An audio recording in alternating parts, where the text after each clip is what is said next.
Vale, si os parece, os hago una pregunta dirigida a todos, y es principalmente qué factores, ¿no?, consideráis clave para la generación de rentabilidad en los próximos trimestres.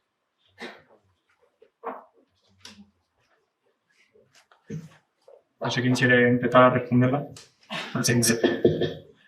Sí, en nuestro caso, que nuestras compañías ejecuten sus proyectos. No. Nosotros no vemos a próximos trimestres, sino que vemos a muy largo plazo. Es decir, queremos que las compañías, pues, esos proyectos que ejecutan, que no sea cosa de un trimestre, sino que sea cosa de muchos años, 5, 10, 15, 20 años, ¿no? Entonces, ¿en qué nos fijamos? Pues en que la empresa pues tenga ventaja competitiva, que lo haga bien, que genere valor, y luego, por supuesto, en el precio, porque de nada sirve pues tener la mejor compañía del mundo, ¿no?, si sobrepagas por ella. Es decir, tú puedes ir hacia la cotización, puede seguir los beneficios, pero es que si el precio de partida es muy caro, pues al final tiene que crecer mucho esa generación de beneficios para que realmente sea rentable, ¿no? Entonces el precio también es importante, y la calidad. Yo creo que Andrés ha contestado eso magníficamente, es decir, si inviertes en realidades individuales, son proyectos que se tienen que ejecutar, y buena parte del éxito está en el precio de compra. Puede ser que la bolsa pues tenga su coyuntura, pero se han comprado buenas empresas con buenas posiciones competitivas a precios razonables, unas bolsas excelentes. Pues hay que tener cantidades, bueno, lo explicamos muy bien. En cortos plazos, 1 o 3 años, pocas cosas, pero al final los beneficios se reflejan. Entonces, lo que tenéis que hacer es, en mi opinión, tener capacidad de seleccionar valores, invertir directamente, o gestores que sean capaces de elegir a los ganadores en cada uno de los sectores de manera consistente. Como decía antes, es muy fácil decirlo, pero yo suscribo todo lo que han dicho mis compañeros. Quizás añadiría, aunque también lo han comentado, que realmente también nuestro trabajo está precisamente en conocer en profundidad las compañías, remandarnos, ver efectivamente si van ejecutando o no esos planes, y bueno, pues hacer mucho trabajo sesudo para ver si esos planes son realistas o no, qué valoración le otorgamos, y luego pues eso, ir siguiéndolas a largo plazo, porque eso invertimos en negocios más que en bolsa, y ir viendo que se vaya trasladando y materializando esa generación de valor. Genial, muchas gracias. No sé si tenéis alguna otra pregunta.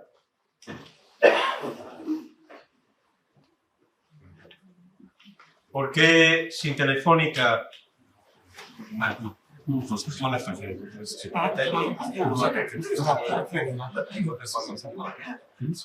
¿Por qué sin Telefónica está planteando está generando expectativas de proyectos a futuro basados en inteligencia artificial y basándose en unos proyectos concretos?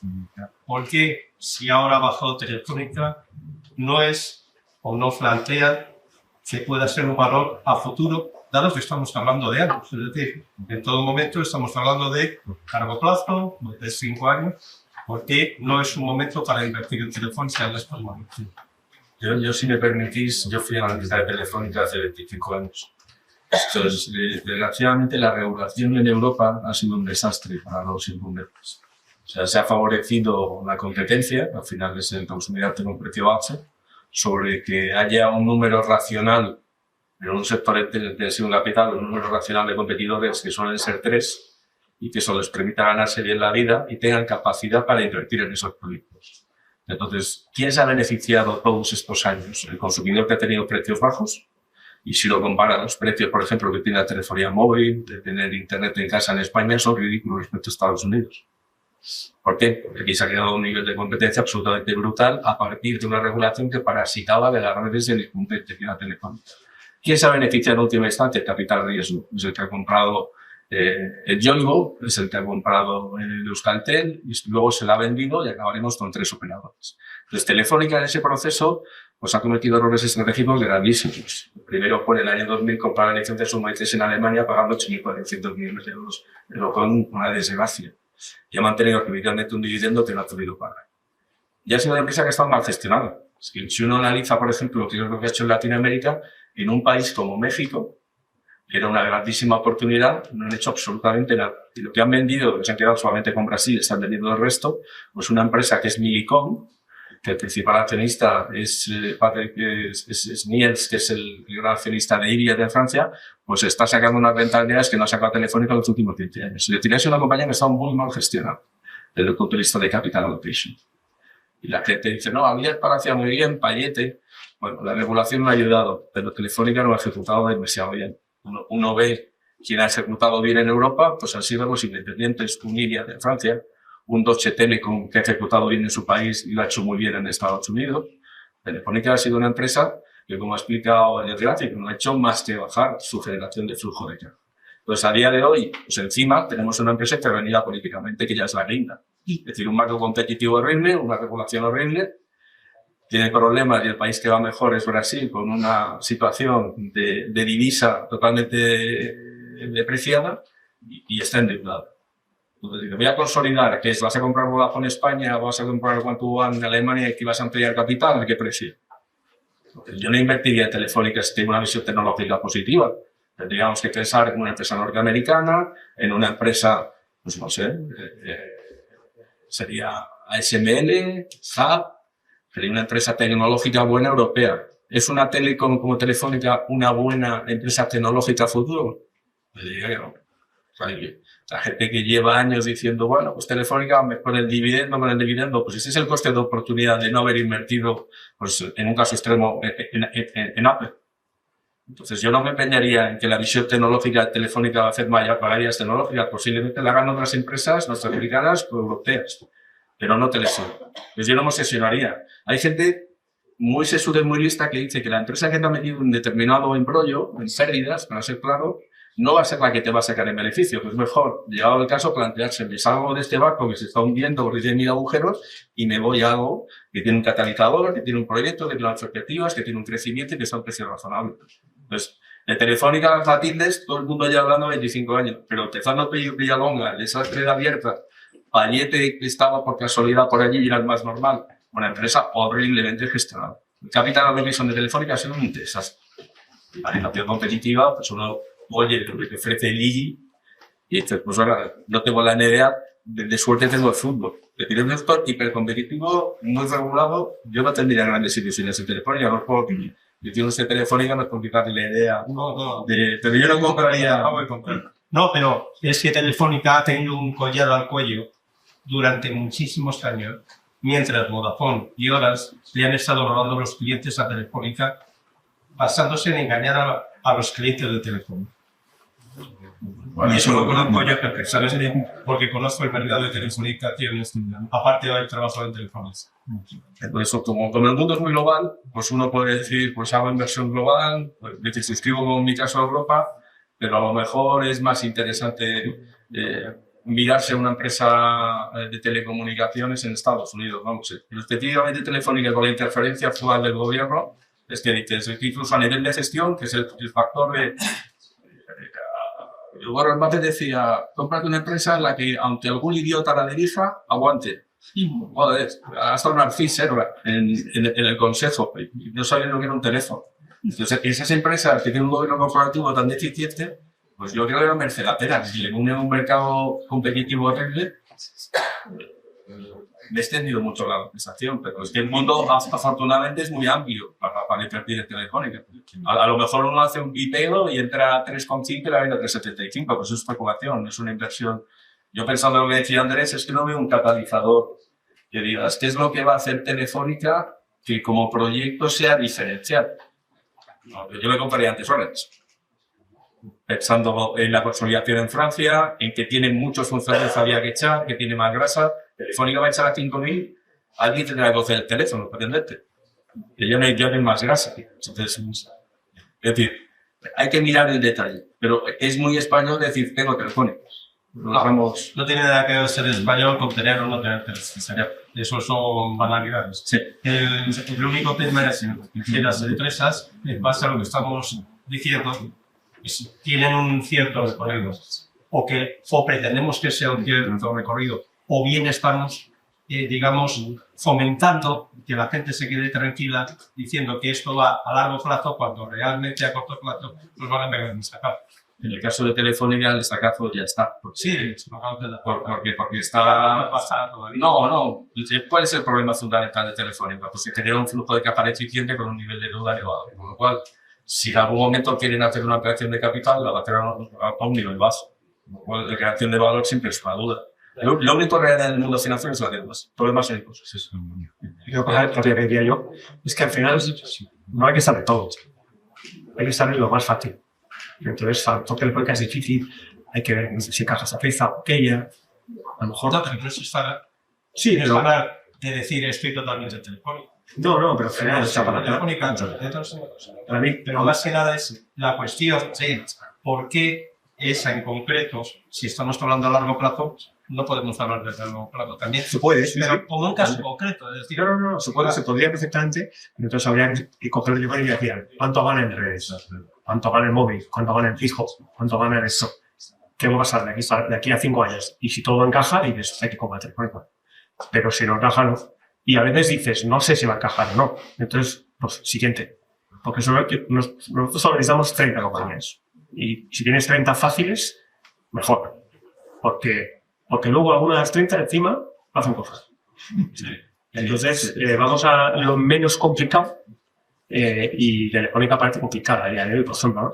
Nosotros, por ejemplo, tenemos una que se va a beneficiar, que se llama Zegona. Bueno, Zegona es Vodafone España. Resulta que Telefónica a lo mejor se acaba comprando Vodafone España. O a lo mejor no. Pero la jugada de Zegona no tiene nada que ver con Telefónica, ni con Trump, ni con las tarifas, ni con nada. Es una compañía que reestructura, ya lo hicieron muy bien en Euskaltel, el cable más móvil, hacen lo mismo, pasan de ganar 0 a ganar 300 millones y camino a 500, con lo cual eso genera muchísimo valor y es muy concreto el proyecto. Y encima lo último que hacen es reestructuración societaria. Se vuelven un préstamo, elimina 2/3 de las acciones y 1/3 es dueño de todos. Multiplicas por 3 tu dinero. Eso es una reestructuración operativa más reestructuración societaria. 2 catalizadores súper concretos. Nada que ver con si el gobierno me ayuda o no, si trans, las tarifas. Entonces, no, ¿por qué nos vamos a preocupar con una Telefónica si podemos tener una Zegona? Es un ejemplo súper concreto y anecdótico, ¿no? En ese caso, pues claramente, olvídate de Telefónica. Y ya está, y vas a la siguiente. Y a lo mejor la siguiente está en petróleo, y a lo mejor la siguiente está fabricación de chips, y a lo mejor la siguiente está en farma. Y hay que tener 3. Y tener muy claro por qué el beneficio va para arriba, por qué está bien comprada y por qué paga dividendo. Y si esas 3 suman, todo hecho. Muchas gracias. Nos hemos quedado sin tiempo para las preguntas, pero luego tendremos un espacio para ellas al acabar.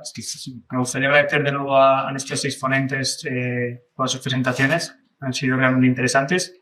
Y pasamos ahora a la mesa redonda centrada en perspectivas de mercado español. Para ello me gustaría dar la bienvenida en primer lugar a Carlos, responsable de desarrollo de Coax Asset Management. Y, como no, a nuestro moderador, a Ignacio López, que es Sales and Relationship de MEI. Muchas gracias.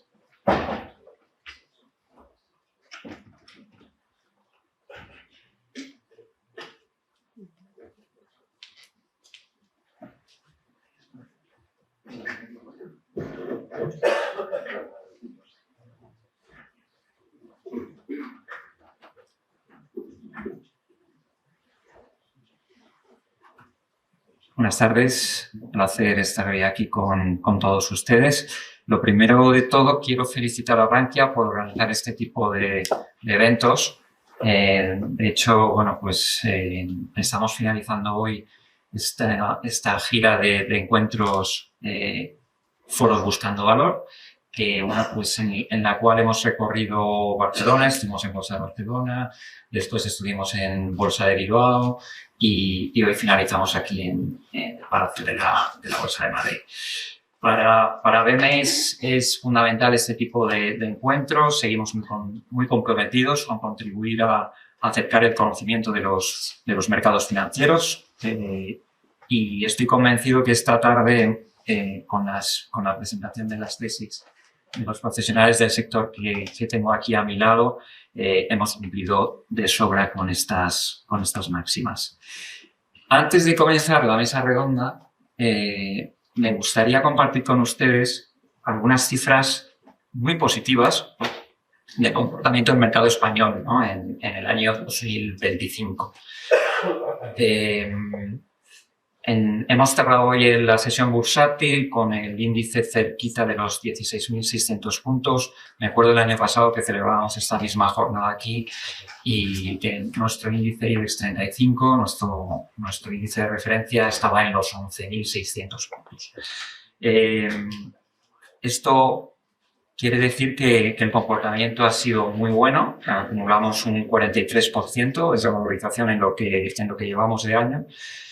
Y bueno, ahora nos contarán, ¿no? Porque los que les voy a pedir a los profesionales que tengo a mi lado es guiarnos de su conocimiento para desgranar cuáles han sido las claves de este comportamiento tan bueno del mercado español y bueno, también conocer un poquito cuál es su opinión de, oye, cómo se puede comportar en los próximos meses.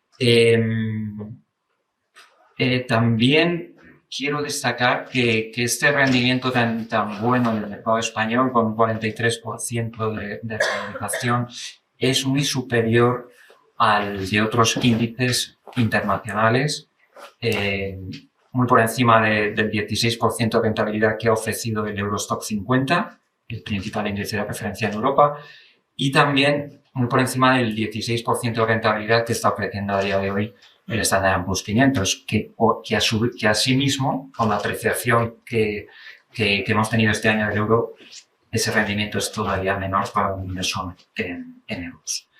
Y por último, ya comenzamos, también destacar nuestra seña de identidad como bolsa española, que es el dividendo. El mercado español ofrece un dividendo que está actualmente en el 5%, pero que en los últimos 30 años hemos mantenido en una media superando el 4%. De hecho, somos el mercado internacional que ofrece una mayor rentabilidad por dividendo. Pero, como les decía, lo más importante hoy es que estamos acompañados de los profesionales de la inversión colectiva española y que podemos pedirles que puedan ayudarnos, como les decía, a desgranar cuáles han sido las claves y recorrer las distintas variables que pueden estar impactando en este buen comportamiento. Es decir, vamos a hablar un poquito de macro, vamos a hablar un poquito de micro, resultados empresariales, en el poco tiempo que tenemos, porque ya sé que llevan 2 horas de tesis. Pero bueno, en 20 minutos yo les voy a pedir a cada uno de ellos que nos den su enfoque y bueno, a ver si logramos darles una visión lo más completa posible. Y bueno, y para comenzar, voy a dirigir la palabra a la gestora tesis, Antonio, que tengo aquí a mi derecha, y la pregunta sería la siguiente. Estamos hablando de variables como macro, micro, valoraciones, análisis sectorial, posicionamiento de los inversores en el mercado español en la actualidad. ¿Cuál es tu visión de la macro? ¿Cómo están? Recientemente el Fondo Monetario Internacional ha revisado en positivo las previsiones para nuestro PIB aquí en España en un 2,9%, que también está muy por encima de nuestros vecinos europeos. ¿Cuál sería tu visión? Bueno, nosotros para invertir, la macro es un factor que tenemos en cuenta, pero miramos de alrededor, es decir, no es el factor fundamental. Lo que miramos es que las compañías se adapten a cualquier entorno. Entonces, por ejemplo, cuando vinieron los aranceles de Donald Trump, miramos compañía por compañía y evidentemente el entorno macroeconómico había cambiado, ¿no? Pero pensamos que tenemos que tener compañías que se adapten a aquello que vengan. Es decir, si las economías están muy endeudadas, si los tipos de interés suben, si los tipos de interés bajan, si hay cualquier cosa como un conflicto geopolítico, etcétera, etcétera, las compañías son fuertes y van a hacer frente a cualquier cosa que venga. Si la respuesta es que sí, es candidata a entrar en cartera. Eso no quiere decir que vaya a entrar. Es decir, luego hay que mirar el precio, luego hay que mirar la calidad de ese negocio, hay que mirar más cosas. Pero la macro sí que es verdad que la miramos de reojo, no somos los mayores expertos en macro. Sí que la tenemos en cuenta, no vamos a entrar en un país o en un sitio donde la macro pues vaya muy en contra, o sea, un país no invertible o algún sitio que no se puede hacer.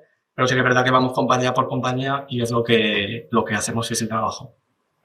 Fenomenal, Antonio. Entiendo entonces que, bueno, la macro no es algo que sea el punto principal para apoyar vuestra selección de compañías, pero puede ayudar en el momento que estamos atravesando, que pongáis la mira también en compañías. Ponemos la mira en las empresas directamente y la macro mira la de reojo para no invertir en un sitio que no sea invertible, suficiente, que las empresas sean capaces de adaptarse, que lo hagan bien. Y la macro es muy interesante seguirla porque es muy interesante, es decir, la deuda de los países, las pensiones, la inversión de dinero, tipo de interés es súper interesante, pero no es el factor diferencial para generar valor para los partícipes. Perfecto. Muy bien. Voy a pasar ya a la parte más micro. Aquí voy a pedirle, por favor, a la gestora Cobas, a Carlos, que es el director de relación con inversores. Antes hemos tenido a Iván, que nos ha presentado su tesis como portfolio manager. Y en el caso de ver un poquito, en el caso de Cobas, la gestora Carlos, vosotros tenéis un vehículo de inversión que invierte específicamente en el mercado español. Entonces, quería pedirte si nos puedes dar tu visión sobre qué tales han sido los resultados a cierre del tercer trimestre y cómo veis que pueden comportarse esos resultados en los meses, años venideros. Bueno, pues gracias. Es un placer estar aquí, sustituyendo a Iván, que no podía quedarse. Efectivamente, contamos con Cobas Iberia, que es nuestro fondo de renta variable ibérica. Una vez se invierte el 85% en renta variable española y el 15% en renta variable portuguesa. Y como bien dices, está siendo un producto que además está teniendo unas rentabilidades pues, muy buenas este año, por encima del 47%. De hecho, si cogemos el índice, vemos que una gran revalorización o parte de la revalorización que ha tenido viene provocada por los bancos y nosotros no invertimos en bancos, con lo cual ha sido una cartera que se ha comportado mejor que el índice, estando posicionada en compañías de las que habéis escuchado aquí hoy, porque da la casualidad y la verdad que nos congratula también ver que aparte de hablar de SACIR, que la tenemos en cartera, pues Robi, Admiral, Miquel y Costas, son compañías que también tenemos en cartera y la verdad que pues, coincidimos con las buenas perspectivas que han dado aquí el resto de gestoras, ¿no? Es un vehículo en el cual nosotros pensamos que todavía hay recorrido, a pesar de la gran revalorización de este año y de la evolución positiva de los últimos 5 años, que también lleva por rentabilidades por encima del 20% anualizado, pues estamos viendo que todavía tiene un potencial de revalorización superior al 80%. ¿Esto qué quiere decir? Pues que todavía hay negocios que, a pesar de que se han comportado bien y que han subido en el mercado español, pues siguen teniendo posibilidad de obtener revalorizaciones. Y últimamente hay muchas preguntas respecto a si, estando el IBEX ya en 16.600, si el mercado español pues todavía tiene potencial. Nosotros creemos que sí, creemos que hay oportunidades, hay que buscarlas, hay que entenderlas.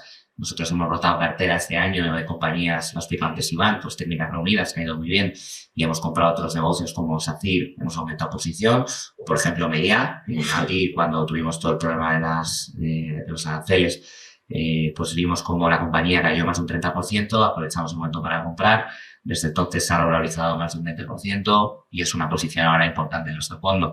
Con lo cual hay muy buenos negocios en España, que además hay que aislarlos del ruido que podemos a lo mejor siempre tener la tentación sobre pues, la política, lo social, etcétera. Son negocios globales que generan los ingresos fuera de aquí, con lo cual no están expuestos únicamente al ciclo económico español y vemos realmente pues muy buenas oportunidades, ¿no?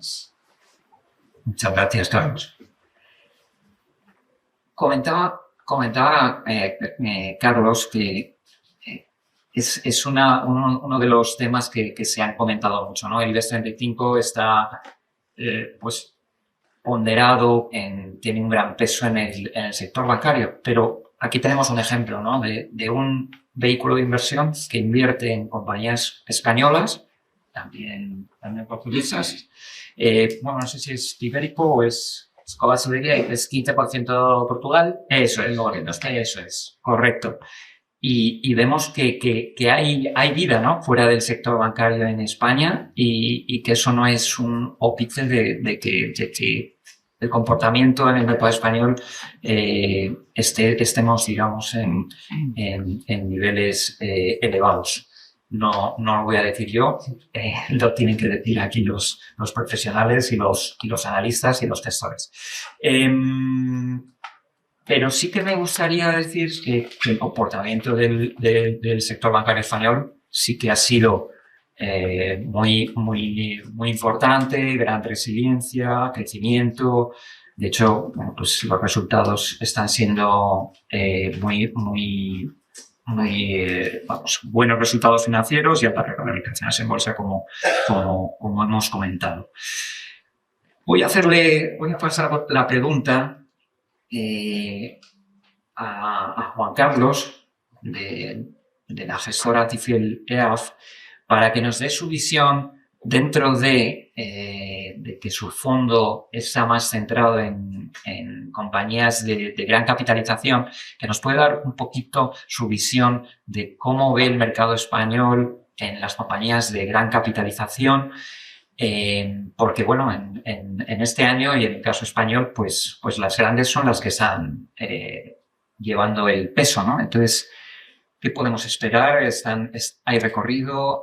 ¿Hay oportunidad en el mercado español? Muchas gracias por la pregunta. Yo soy un día además muy especial porque una de las grandes y más exitosas que es Inditex ha presentado unos números diferenciales. Yo, por ejemplo, hubo caía un 10% y ellos subían un 8, un 9%. Entonces, en España hay muy buenas empresas. Inditex, además, tiene mucho recorrido de crecimiento porque va a captar mucha cuota de mercado.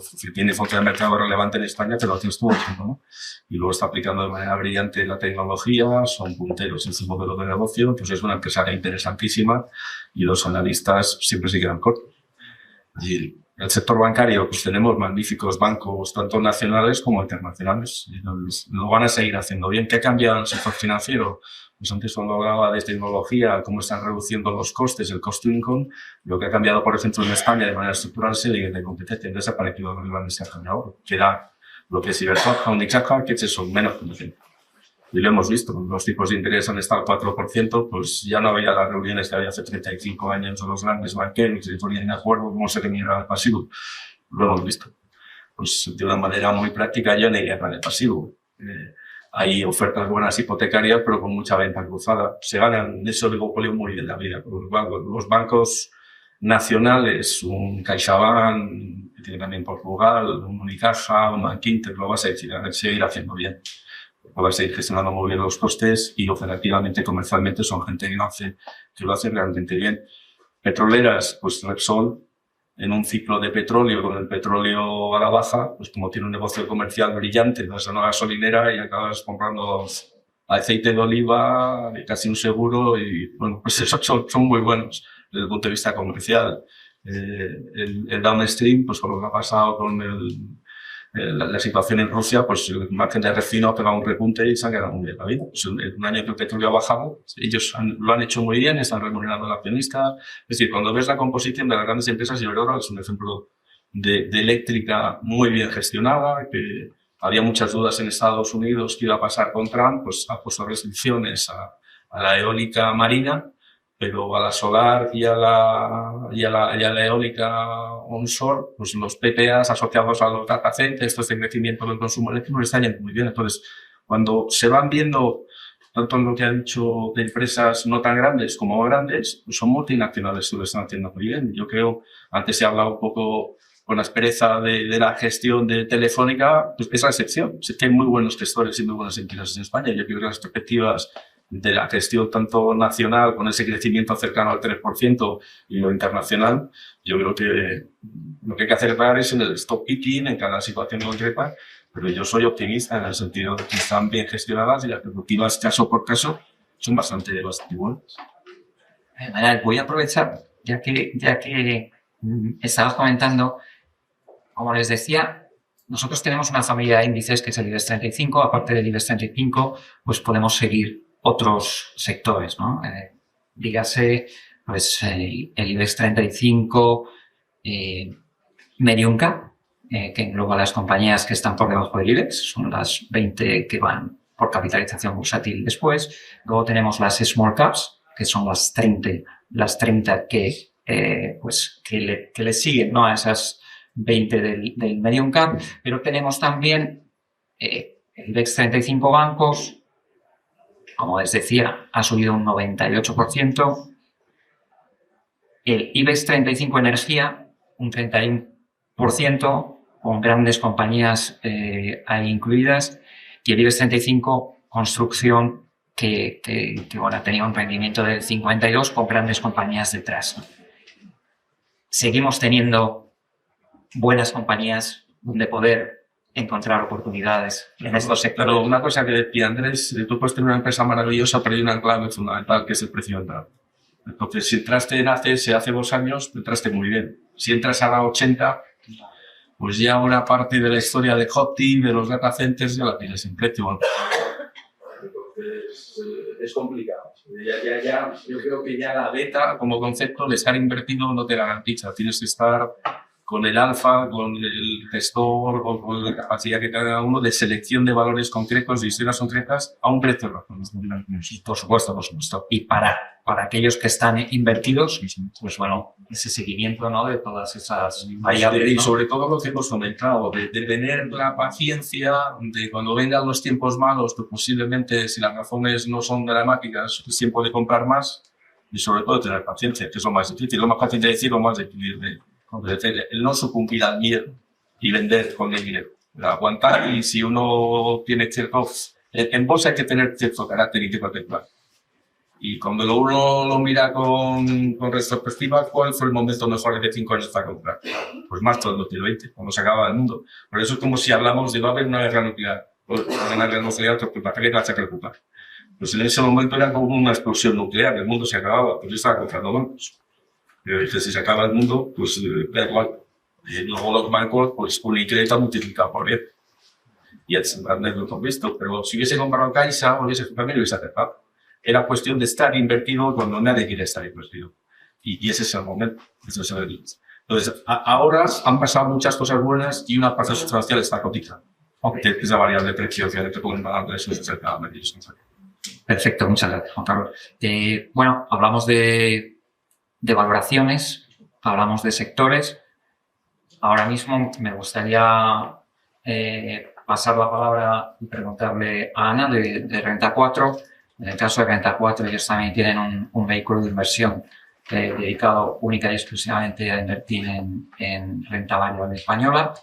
Y bueno, quería preguntarte un poquito si bajo vuestra filosofía de inversión en compañías de calidad, y cómo estáis viendo las valoraciones y sectorialmente dónde estáis viendo valor.